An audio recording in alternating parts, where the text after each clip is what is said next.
As allies drag their feet on joining the war, is Trump quietly backing down from Hormuz as Iran threatens the world's most important oil choke point?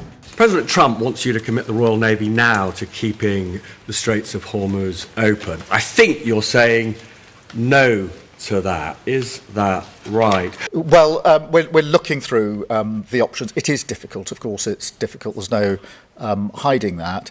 Whether to commit British troops to military action is the most serious responsibility for any Prime Minister. Is the EU sceptical about sending its Aspides mission into the Strait of Hormuz as Washington makes this controversial move at sea? As Iran allegedly lays mines in the strait, the US has suddenly pulled out its key combat ships, raising questions about who will keep Hormuz safe. Amid surging mine threats and oil shock risk in the key shipping route, why did US Navy move its minesweepers thousands of kilometers away? Amid the wider Middle East conflict, the US Navy appears to have made a shocking move with its force posture near the Strait of Hormuz, according to defense reports. US Navy minesweeping assets that were previously assigned to the Middle East have been shifted to the Pacific region, the war zone reported.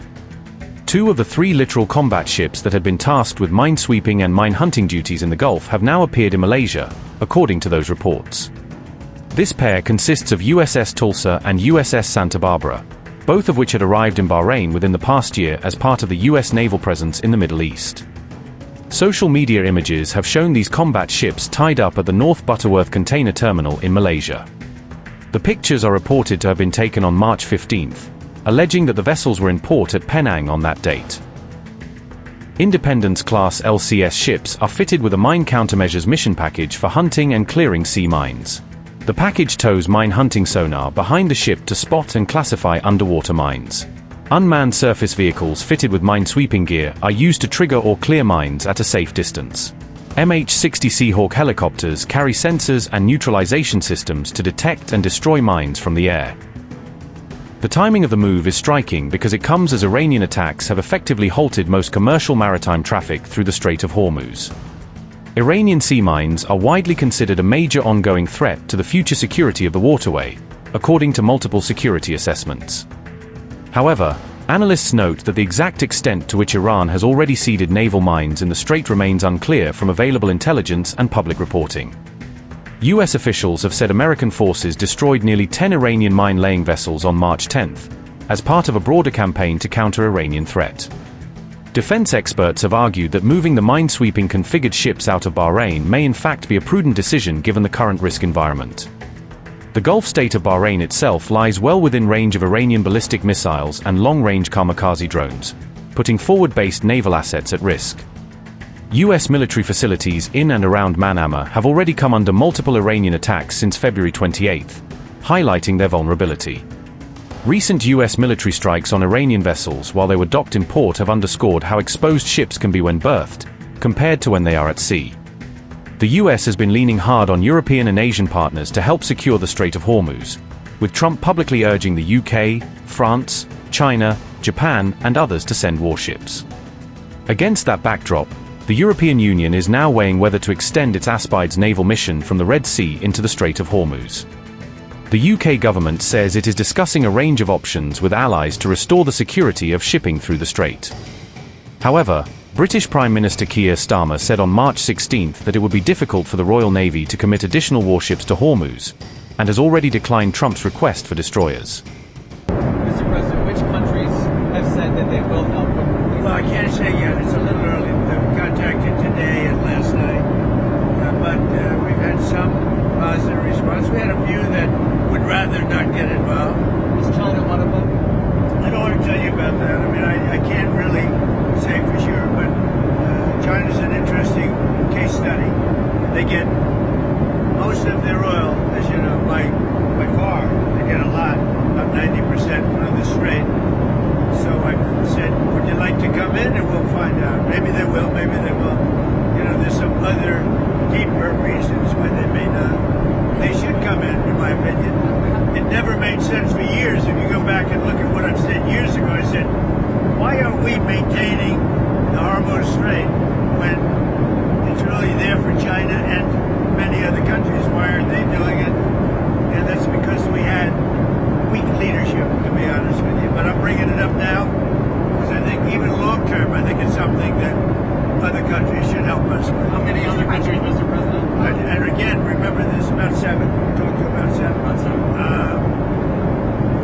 Just remember that it's something that we don't need, and these countries do need. And yet for years, it's like, for years we've been maintaining it, doing a great job. And now that the war is, now that they've been diminished in terms of military, their military has been greatly diminished. I think it's a good thing for other countries to come in. Now, it would have been nice, as I said to the Prime Minister of the UK, who sort of was reluctant to put his 2 aircraft carriers into harm's way. That would be 2 weeks ago. And as soon as we demolished, essentially, pretty much demolished them, not over yet, but pretty much we're in great shape. Let's put it that way, as everybody knows. He said, we'd like to send our aircraft carriers.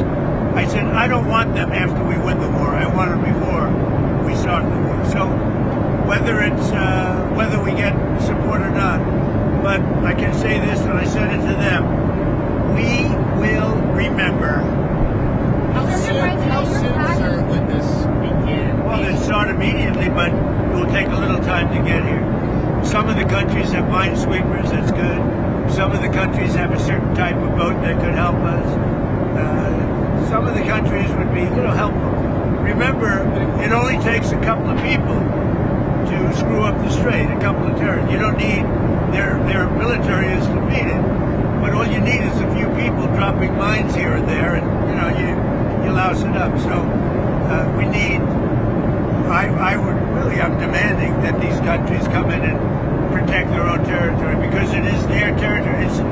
It's the place from which they get their energy, and they should come and they should help us protect it. You could make the case that maybe we shouldn't even be there at all, because we don't need it. We have a lot of oil. We're the #1 producer anywhere in the world times 2, by double, at least double. Now I think it's much higher than that. But we do it. It's almost like we do it for habit. But we also do it for some very good allies that we have in the Middle East. These Straits of Hormuz, because obviously that's one of the pressing issues of the day. It's something I discussed with President Trump yesterday on the phone. There have been discussions going on in relation to a viable plan.